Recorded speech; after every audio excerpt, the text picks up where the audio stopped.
রাষ্ট্রের হিসাব বুঝি। ওই মেট্রো দিয়ে একদিনও যায় না, ওটার ভিতরে যদি আমার বিনিয়োগ থাকে এবার ভাগ করে দিতে হবে, নাইলে আমার লেগে জিনিসের দাম কমান লাগবে, নাইলে কান ফাটাই ফেলাবো। এবার অন্য হিসাবে চলবে দেশ। তোমার লেগে ব্যয় করছে তুমি দিবা, আমি কেন দিব? ডিজেল ভর্তি কি দিয়ে আনে যারা জ্বালায় তারা দিবে, আমি কেন দিব? আমার গাড়ির বিদেশি বোঝা কেন? আমার তো ব্যাংকে কোনো নামই নাই। এই মেয়ে, কোনো ব্যাংকে আমার নাম নাই, আমি বিদেশের কাছে কিভাবে দানা হইলাম? দেশবাসীর কাছে 100 বার বলছি, কেউ তো প্রশ্ন করে না। ওরা আমার নামে দানা করে সুইস ব্যাংকে অ্যাকাউন্ট করবে, বেগম পাড়া বাড়ি বানাবে, আর আমি রাজ্যকে রিক্সা চালায় দানা শোধ করবো। এটা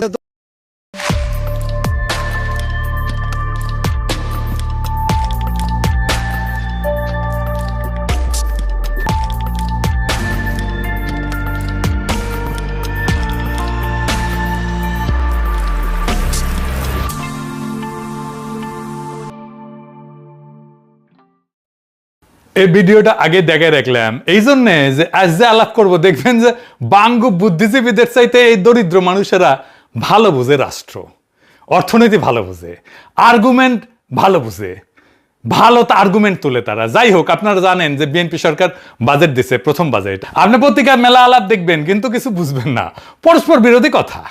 বাজেট আসলে এই পত্রিকাগুলো ইউনিভার্সিটির মাস্টারদের যে জিগায় ক্যাঙ্কা হইল বাজেট, সেই মাস্টার গম্ভীরভাবে কিছু কথা বলে। সামষ্টিক অর্থনীতিতে ইতিবাচক ভূমিকা নিয়ে আসবে, তবে কর কাঠামোর সংস্কার না হলে এই বাজেট উচ্চাশায়ী হয়ে থাকবে। ওই মাস্টাররা যদি কন এর মানে কি, কন তো বুঝায় দেখবেন পাইতেছে না, এর মানে হইতেছে ওই নিজেই বুঝে না জিনিসটা কি, তো না বুঝলে মূল্যায়ন করবি কি? আমি বেনে কইতেছি না, দেখেন কি কইছে, উচ্চাভিলাষী, বাস্তবতা বিবর্জিত, স্বপ্ন বিলাসী ও রাজনৈতিক চমক নির্ভর। দেখেছেন, প্রস্তাবিত বাজেট অনেক বড় অঙ্কের, কিন্তু একই সাথে বাস্তবায়নের ক্ষেত্রে অসার বা ফাঁকা বলে প্রতিভাত হচ্ছে। মানে বাস্তবায়ন মনে করে ফেলিছে। মানুষের জীবনযাত্রার ব্যয় কমানো এবং নতুন কর্মসংস্থান সৃষ্টির কোনো আশাবাদ প্রস্তাবিত বাজেটে দেখা যাইতেছে না। বুঝে একেবারে উড়ে দিছে। বাজেটের মাস্টার ইকোনমিক্সের নোবেল প্রাইজ পেয়ে গেছে মনে হয় প্রত্যেকটা। আবার দেখেন, বাজেট ব্যবসা বান্ধব, সংস্কারমুখী, বাস্তবায়ন চ্যালেঞ্জ বিসিআই। এবার আপনারাই কন, কি বুঝলেন এই কথাবার্তায়? কিছু বুঝিছেন? কোন আগামাথা আছে কথাবার্তা? আর নাই। বাঙ্গুরা অনেক জিনিসই বুঝে, কিন্তু একটা জিনিস একেবারেই বুঝে না, সেটা হইতেছে অর্থনীতি বা ইকোনমি। ইকোনমিটা যদি একজনই বুঝলোহিনি বাংলাদেশের, তাইলে দেশটা এতদিন ধরে এইভাবে ঘষটায় না। দেখেন, হাঙ্কের অর্থমন্ত্রী ইন্ডিয়ান মাল আমির খসরু মাহমুদ চৌধুরী কইছিল অর্থনীতি ঘুইরা দাঁড়াইতে 2 বছর লাগবি, কইছিল না মে মাসে? তারিখটা দেখান এডিটর সাহেব। বিগত সরকারগুলো থেকে সেটা মাইনাস মাইনাস এন্ড মাইনাস, এখানে যোগ কিছু নাই, সবগুলো ঋণাত্মক। এখানে এইগুলো আবার মেকআপ করতে হচ্ছে। এমনকি অনেকগুলো বিল পর্যন্ত পেমেন্ট করে নেই তারা। পাওয়ার সেক্টর, এনার্জি সেক্টর 50,000 কোটি টাকার মতো বাকি রেখে চলে গেছে। মাশাআল্লাহ, এগুলো আবার সব পে করতে হচ্ছে।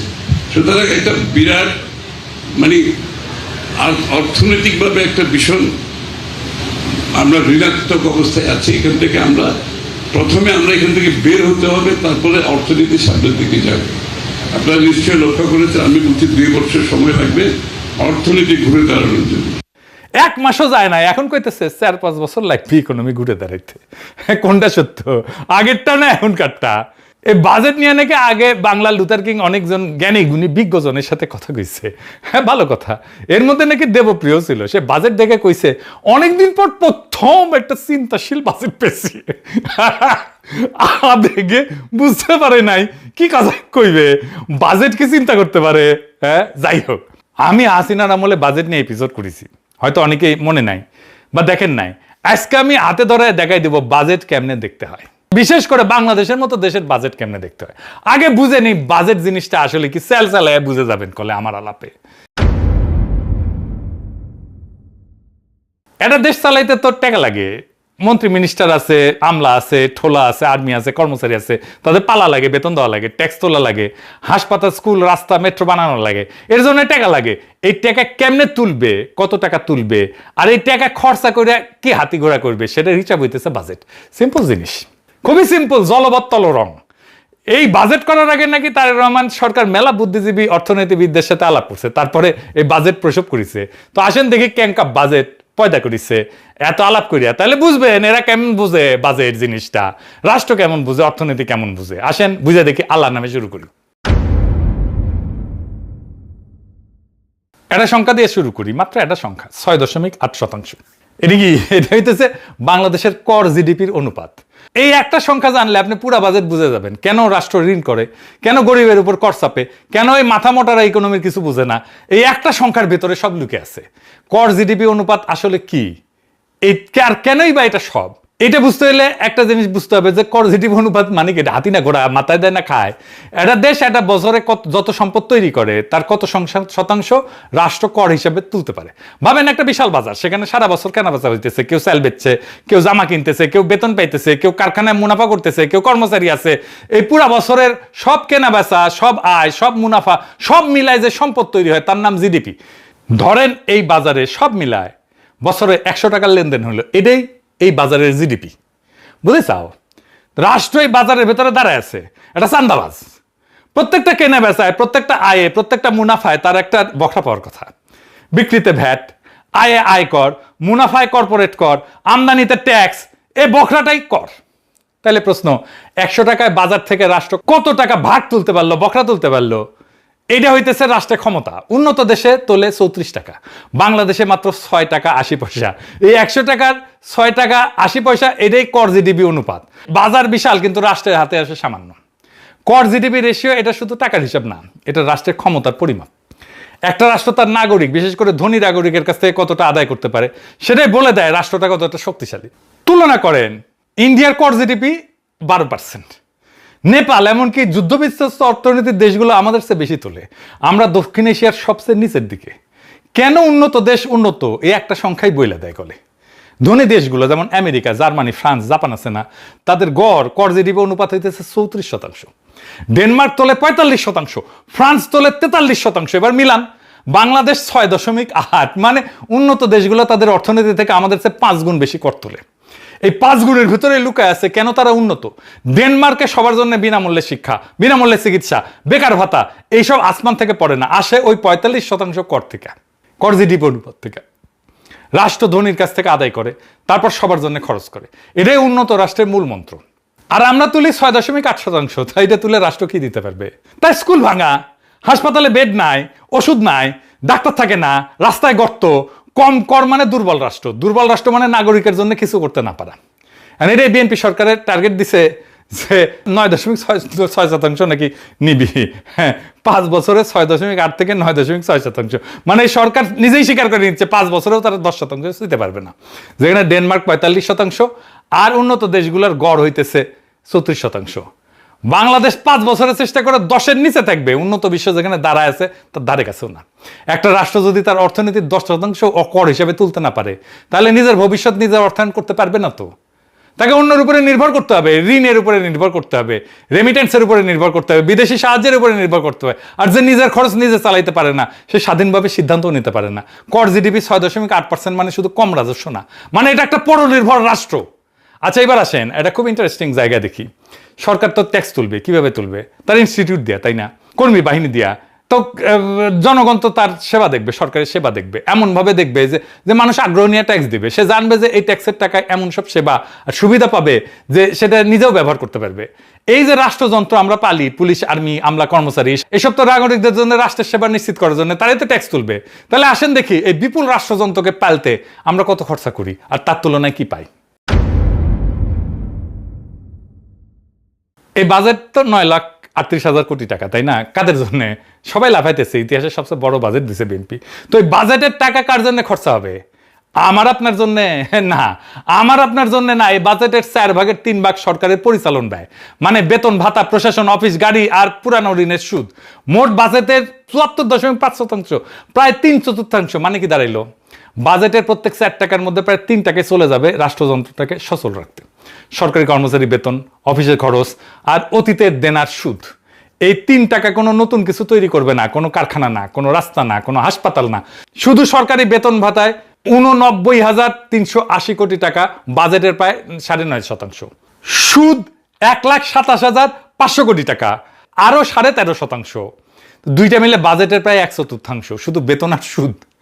একটা উন্নত রাষ্ট্রে বাজেটের সিংহভাগ যায় নাগরিকের দিকে, আর বাংলাদেশের 3/4 যায় রাষ্ট্রযন্ত্রের দিকে নিজেকে টিকায় রাখতে। সেই রাষ্ট্রযন্ত্র যা ট্যাক্সের টাকা তুলতে পারে না, কোনো সেবাই দিতে পারে না, না স্বাস্থ্য, না শিক্ষা, না অবকাঠামো, না ব্যবসার সুবিধা। একটা উন্নত দেশে বাজেট হইল নাগরিকের জন্য রাষ্ট্রের খরচ, বাংলাদেশের বাজেট হইল রাষ্ট্রযন্ত্র টিকায় রাখার জন্য নাগরিকের খরচ। উন্নত রাষ্ট্র সংগ্রহ করে জনগণের কাছ থেকে, ফেরত দেয় জনগণকে, আর আমাদের রাষ্ট্র সংগ্রহ করে জনগণের কাছ থেকে, খরচ করে নিজের জন্য। যে বাজেট তার নিজের অস্তিত্ব টিকিয়ে রাখতে 3/4 নষ্ট করে ফেলে, খাইয়া ফেলে, সে বাজেট জনগণের ভবিষ্যৎ গড়ার বাজেট না, সেটা রাষ্ট্রের আত্মরক্ষার বাজেট। বাজেটের একক বৃহত্তম খাত কোনটা জানেন? জনপ্রশাসন। মোট বাজেটের 15%, শিক্ষার চেয়ে বেশি, স্বাস্থ্যের 2.5 গুণ, প্রতিরক্ষার 3 গুণ। বাজেটের সবচেয়ে বড় খাত নাগরিকের শিক্ষা বা স্বাস্থ্য না, প্রশাসন নিজে। যাদের সার না বললে মাইন্ড করে, সেই জনপ্রশাসন যারা হাসিনার আমলে বিনা ভোটে নির্বাচন করছে, সেই জনপ্রশাসন যারা হাসিনার পড়ার পরে ইউনূস সরকারের কাছ থেকে বেতন বাড়াই নিচ্ছে, সেই জনপ্রশাসন যারা বাংলাদেশের সম্পদ লুট করে অবসর জীবনে পশ্চিমে পাড়ি জমায়, সেই জনপ্রশাসন যাদের বেতনের টাকায় সংসার ঠিক মতো চলার কথা না থাকলেও পোলা মাইয়ারা বিদেশে পড়াশোনা করে, নিজের হেলথ চেক আপের জন্য যায় বিদেশে। একটা প্রশাসনের মূল কাজ 2টা, কর আদায় করা আর সেই টাকায় সেবা দেওয়া। আর এই প্রশাসন অর্থনীতির মাত্র 6.8% কর তুলতে পারে, মূল কাজেই ব্যর্থ। অথচ বাজেটের সবচেয়ে বড় খরচ এই প্রশাসনই চালানো হয়। একটা কোম্পানির কথা ভাবেন, যার সেলস ডিপার্টমেন্ট বিক্রি করতে পারে না, অথচ কোম্পানির সবচেয়ে বড় খরচ সেই ডিপার্টমেন্টের বেতন হয়। এই কোম্পানি, বেসরকারি প্রতিষ্ঠান টিকবে 1 বছরও টিকতো না, কিন্তু বাংলাদেশ টিকে আছে। কিভাবে টিকে আছে? আমাদের রক্ত চুষে।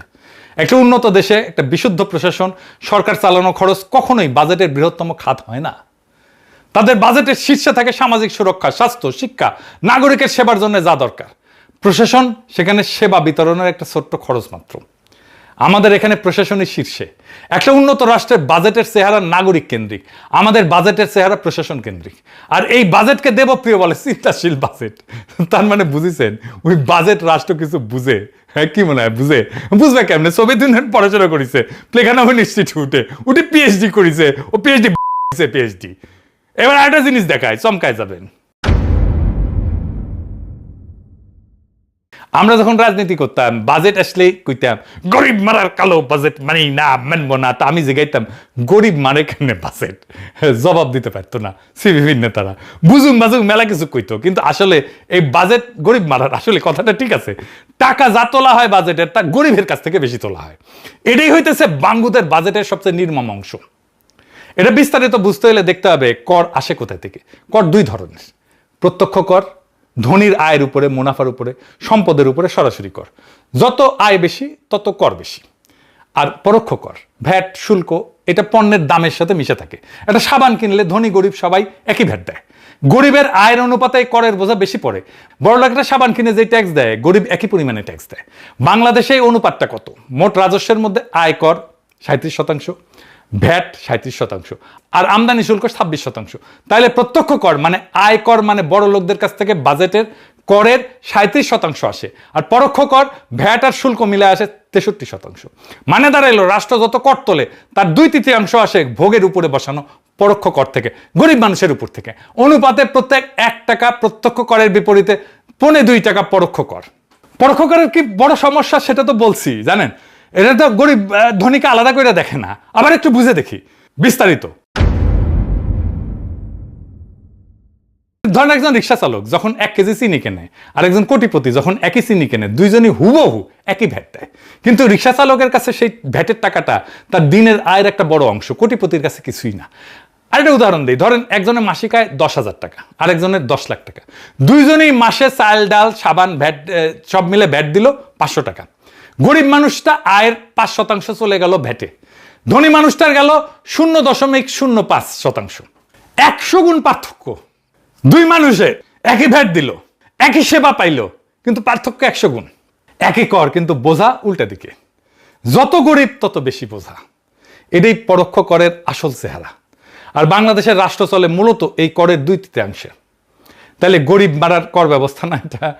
এবার উন্নত দেশের সাথে মিলান, আর মন দিয়ে শোনেন সংখ্যাটা। ধনী দেশগুলোতে ভোগের উপরে বসানো কর মানে আমাদের ভ্যাট শুল্কের সমতুল্য, মোট করের মাত্র 31%। আমেরিকায় আরো কম, 17%। আর সেখানে বেশিরভাগ কর আসে আয়ের উপরে, মুনাফার উপরে, সামাজিক নিরাপত্তা অবদানের উপরে, সরাসরি প্রত্যক্ষ কর। পার্থক্যটা ধরেন, বাংলাদেশে ভোগের কর 63%, উন্নত দেশে 31%। মানে আমরা সাধারণ মানুষের ভোগের উপরে তাদের চাইতে দ্বিগুণ হারে নির্ভর করি, আর তারা ধনী আয়ের উপরে আমাদের চেয়ে অনেক বেশি নির্ভর করে। একটা পার্থক্য বলে দেয় দুই ধরনের রাষ্ট্রের চরিত্র। উন্নত রাষ্ট্র ধনীর কাছ থেকে আদায় করে, গরিবকে রেহাই দেয়। আমাদের রাষ্ট্র গরিবের ভোগ থেকে আদায় করে, ধনীকে রেহাই দেয়। এটাই জিনিস, এটাই কর, কিন্তু উল্টা দিকে বসানো। আমরা তো আমেরিকায় গালি দিতে দিতে একেবারে হয়রান হয়ে যায়। সাম্রাজ্যবাদ সাম্রাজ্যবাদ নিপাত যায়। দেখেন তাদের কর ব্যবস্থাটা কেমন গরিব বান্ধব। তা এখন কেন বাংলাদেশ রাষ্ট্র ধনীর আয়ের উপরে কর তুলে অনুপাত তুলতে দিতে পারে না? কেন উন্নত দেশে পারে? কারণ যেই শ্রেণী প্রত্যক্ষ কর দেবে তারা বড় ব্যবসায়ী, শিল্পপতি, জমির মালিক। রাষ্ট্র তাদের উপরে নির্ভরশীল। নির্বাচনে টাকা লাগে, দল চালাতে টাকা লাগে, ক্ষমতায় থাকতে ব্যবসায়িক জোট লাগে। ফলে রাষ্ট্র সেই শ্রেণীকে শাসন করে না, তাদের সেবা করে। আর কর তুলে আনে যাদের কোনো দর কষাকষির ক্ষমতা নাই, সাধারণ ভোক্তার কাছে থেকে। প্রত্যেকটা কেনাকাটার ভিতরে লুকায় সে করটা তোলে। তাই এই যে কর জিডিপি রেশিও 6.8%, এটা কোনো টেকনিক্যাল ফেলিওর না, এটাই সিস্টেম। এইভাবে বানানো হয়েছে সিস্টেম। এটা একটা রাজনৈতিক সত্য। এই রাষ্ট্রের সাথে তার ধনী নাগরিকের প্রকৃত কোনো করের চুক্তি নাই। শ্রেণী আছে, কিন্তু রাষ্ট্র তাদের কর জালের মধ্যে আনতে সক্ষম না, কারণ রাষ্ট্রটাই সেই শ্রেণীর হাতে বন্দী। এই কারণে আমাদের কর জিডিপি রেশিও বাড়ে না। আর একটা জিনিস দেখেন, কর কম ওঠার জন্য কি কাফফারা আমরা দিই। পর্যাপ্ত কর তুলতে না পারলে সরকারকে ঋণ নিতে হয়, যে ঋণ নিছে তার সুদ দিতে হয়। এই সুদে 1 বছরে কত দিতে হবে জানেন? এই 1 বছরে 1,27,500 কোটি টাকা। 1,27,500 কোটি টাকা। শিক্ষায় 1,36,000 কোটি টাকা, সুদে 1,27,500 কোটি টাকা। সুদের বিল শিক্ষা বাজেটের প্রায় সমান। একটা জাতির পুরা শিক্ষা, স্কুল, সব স্কুল, কলেজ, বিশ্ববিদ্যালয়, শিক্ষকের বেতন, বই, অবকাঠামো, তার পেছনে রাষ্ট্র যা খরচ করে প্রায় ততটাই দিতে হইতেছে শুধু পুরনো ঋণের সুদে। যে রাষ্ট্রের অতীতের দেনা তার ভবিষ্যতের বিনিয়োগের সমান, সে সামনে আগাইতেছে না পিছাইতেছে? লুথার কিং এর সামনে তো কোনো পথ নাই। কর তুলতে না পারলে ঋণ করতে হবে, ঋণ করলে সুদ দিতে হবে, সুদ দিলে এই শিক্ষায় টাকা কমে যাবে। কিন্তু কোন খাতে বরাদ্দ কমলো দৃশ্যমান ভাবে, এটা জানেন? আমাদের আর্মি ভাইরা জানেন? জানেন না? আসুন দেখে দিই। যখন কোনো খাতে বরাদ্দ বাড়লো বলা হয় সেটা টাকার অঙ্কে, কিন্তু টাকার দাম তো প্রত্যেক বছর কমতেছে। সেটার নাম মূল্যস্ফীতি। আমরা জানি সরকার নিজের হিসাবে মূল্যস্ফীতি 7.5%-এর আশেপাশে। মানে গত বছর যেই কাজ করতে 100 টাকা লাগতো, এই বছর সেটা করতে 160 টাকার বেশি লাগবে। তাই কোনো খাতের বরাদ্দ যদি 7.5%-এর কম বাড়ে, তাহলে টাকার অঙ্কে বাড়লেও সে আসলে খাত আগের চেয়ে কম টাকা পাইল। মূল্যস্ফীতি পুরোটা খেয়ে ফেললো। এবার তাহলে মন্ত্রণালয়গুলো দেখি। প্রতিরক্ষা মন্ত্রণালয় 42,497 কোটি টাকা পাইছে, টাকার অঙ্কে বাড়লো 4%। কিন্তু মূল্যস্ফীতি 7%। বিয়োগ করেন প্রকৃত অর্থে প্রতিরক্ষা বাজেট আসলে 3% কমছে। এবার স্বরাষ্ট্র মন্ত্রণালয়, পুলিশ, র্যাব, বিজিবি, আনসার 27,000 থেকে 31,000 কোটি টাকা, টাকার অঙ্কে 15% পাইছে। মূল্যস্ফীতি বাদ দিল প্রকৃত বৃদ্ধি 7.5%। দুইটা পাশাপাশি রাখেন। মূল্যস্ফীতির পর প্রতিরক্ষা কমলো, স্বরাষ্ট্র বাড়লো 7.5%। সব খাতে বরাদ্দ যখন মূল্যস্ফীতিতে ক্ষয় হইতেছে, তখন রাষ্ট্রের নিপীড়নের যন্ত্র যা হাসিনার নির্দেশ অক্ষরে অক্ষরে পালন করে গেছে, শেষ পর্যন্ত আপা পালানোর পর যাত্রা বাড়িতে পালানোর সময় গুলি করে গণহত্যা করছে, কার্যত এরাই একমাত্র খাত যা সত্যিকার অর্থে মোটা হইল। যে অভ্যুত্থান হয়েছিল হাসিনার পুলিশের দমন পীড়নের বিরুদ্ধে, যে সরকার পরিবর্তনের বয়ান নিয়ে আসলো, আর প্রথম বাজেটে শিলং সালাউদ্দিন প্রতিরক্ষা কমাইলো, স্বরাষ্ট্র বানাইলো, নিজেরটা বেড়ায় নিল।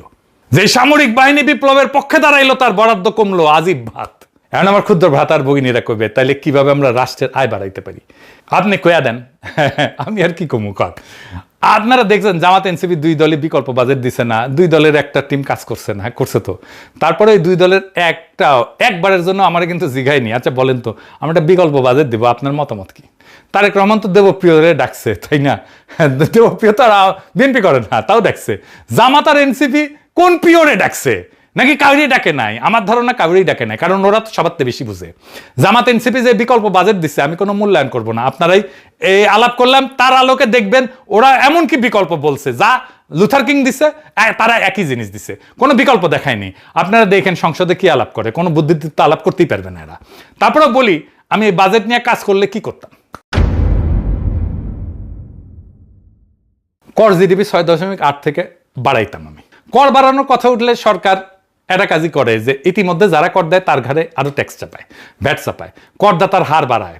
এটা আত্মঘাতী, কারণ এটা একটা ছোট জালে বারবার নিংড়ানো হয়। ওই বেতনভোগী মধ্যবিত্ত আর নিয়মে চলা কোম্পানি যারা এমনিতেই ফান্দে আটকা, ফল উল্টা হয়, করের ভয়ে বাকিরা ওই জালের বাইরে থাকে, ভিত্তি আরো ছোট হয়। এটা কোনো সমাধান না, এটা একটা দুষ্ট চক্র।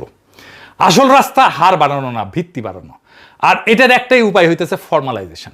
একটা সংখ্যা শোনেন, আমাদের কর্মসংস্থানের 88% ইনফর্মাল। প্রায় 9 কোটি মানুষ এমন এক অর্থনীতিতে কাজ করে যা রাষ্ট্রের চোখে অদৃশ্য, অথচ এরা কিন্তু অর্থনৈতিক ইকোনমির ভেতরে আছে। তারা সম্পদ সৃষ্টি করতেছে, কেনাবেচা করতেছে, আয় করতেছে, কিন্তু কর জালের বাইরে আছে। কর জিডিপি 6.8 মানে এই অর্থনীতির বিশাল অংশটা রাষ্ট্রের নাগালের বাইরে। এইটা একটা ছায়া অর্থনীতি, এটার আলোয় আনতে হবে। এটাই হওয়া উচিত কেন্দ্রীয় অগ্রাধিকার, কারণ এইটাই কর বাড়ানোর একমাত্র সৎ যন্ত্র। কেন? রাষ্ট্র যা মাপতে পারে না তার তো শাসন করতে পারে না। কর তো দূরের কথা, যে অর্থনীতি পরিসংখ্যানে নাই সেখান থেকে রাষ্ট্র 1 পয়সাও তুলতে পারবে না, পারবেই না। আর সেই মানুষগুলো 1 পয়সা দেবেও না। ইনফর্মাল মানুষ কেন কর দেয় না? কারণ কর দিয়া বিনিময়ে তো সে কিছু পায় না। রাষ্ট্র যদি বলে যে তুমি আমার কর দাও, তা মানুষ কবে কেন তুমি আমার জন্য কি করো, তোমার আমি কেন কর দেবো? তাই কাজ হয় তখন একটাই দ্বিমুখী, তুমি কর দাও, বিনিময়ে পাও কিছু। কি কি? পেনশন পাও, দুর্ঘটনা বীমা পাও, ব্যাংক ঋণ পাও, আইনের সুরক্ষা পাও, রাষ্ট্র পায় রাজস্ব, আর এই ইনফর্মাল সেক্টর পায় সুরক্ষা, এর কর্মীরা পায় সুরক্ষা, এরা পায় পুঁজি, তাদের বৃদ্ধির একটা সুযোগ সৃষ্টি হয়। এটাই সেই কর চুক্তি যা আমাদের কোনোদিন হয় নাই। আমার হাতে ক্ষমতা থাকলে 9 কোটি মানুষের ছায়া থেকে তুলে আনতাম, তাদের স্বীকৃত করতাম, সুরক্ষিত করতাম, দৃশ্যমান করতাম, ইকোনমির মধ্যে আনতাম, ফর্মাল ইকোনমির মধ্যে আনতাম। কর বাড়াইতাম কিন্তু হার বাড়াইতাম না। মানুষকে জালে এনে সেইখানে জালে আসাটাই লাভজনক সেটা দেখাই দিতাম। 10 বছরে এই দেশ বদলাই যেত। মনে আছে না শুরুতে যে গরিব মানুষের ভিডিও দেখাইলাম, যারা বিশ্ববিদ্যালয়ে পড়ে নাই, যারা গম্ভীর মুখে সামষ্টিক অর্থনীতির বুলি কপসায় না, তারা কিন্তু একটা জিনিস ঠিকই বোঝে, তারা বুঝে রাষ্ট্র তাদের কাছ থেকে ন্যায় ফেরত দেয় না। এই সহজ সত্যটা এই বাঙ্গ বুদ্ধিজীবীটা 5টা ডিগ্রি নিয়েও বুঝে না, কারণ বুঝতে চায় না। দেবপ্রিয় সাহেব এই বাজেটকে দেখে আবেগে কইল চিন্তাশীল বাজেট। আমি আপনাদের হাতে ধরে দেখাইলাম এই বাজেটে চিন্তার চও নাই, আছে শুধু একটা রাষ্ট্রযন্ত্র যে নিজের টিকায় রাখতে 4 টাকা 3 টাকা খায়া ফেলে। বাঙ্গুদের এই গরিব মারার বাজেট কোনো নিয়তি না, কোনো অভিশাপও না, এটা একটা পছন্দ। এটা বদলানো যায়, 10 বছরে এই দেশটারে বদলায় দেওয়া যেত। দরকার একটাই জিনিস, সাহস আর বুদ্ধিমত্তা। ধনীর দরজায় যায় কর চাওয়ার সাহস, নিজের আমলাতন্ত্রের জবাবদিহি করানোর সাহস, গরিবের পকেট থেকে হাত সরায় ধনীর পকেটে হাত দেওয়ার সাহস। এই বাজেট সেই সাহস দেখায় নাই। কিন্তু মনে রাখবেন, পথটা বন্ধ না, কোনোদিন বন্ধ ছিলও না। আমরা শুধু সেই নেতৃত্বটা পাই নাই যে এই পথে হাঁটবে। কিন্তু একদিন হবে, একদিন না একদিন হবে। শুধু স্বপ্নটা দেখেন, স্বপ্ন করলে একদিন না একদিন সত্য হয়। স্বপ্নটা দেখে যাইতে হবে। সেই দিনের অপেক্ষায় আমরা থাকলাম। ইনকিলাব জিন্দাবাদ।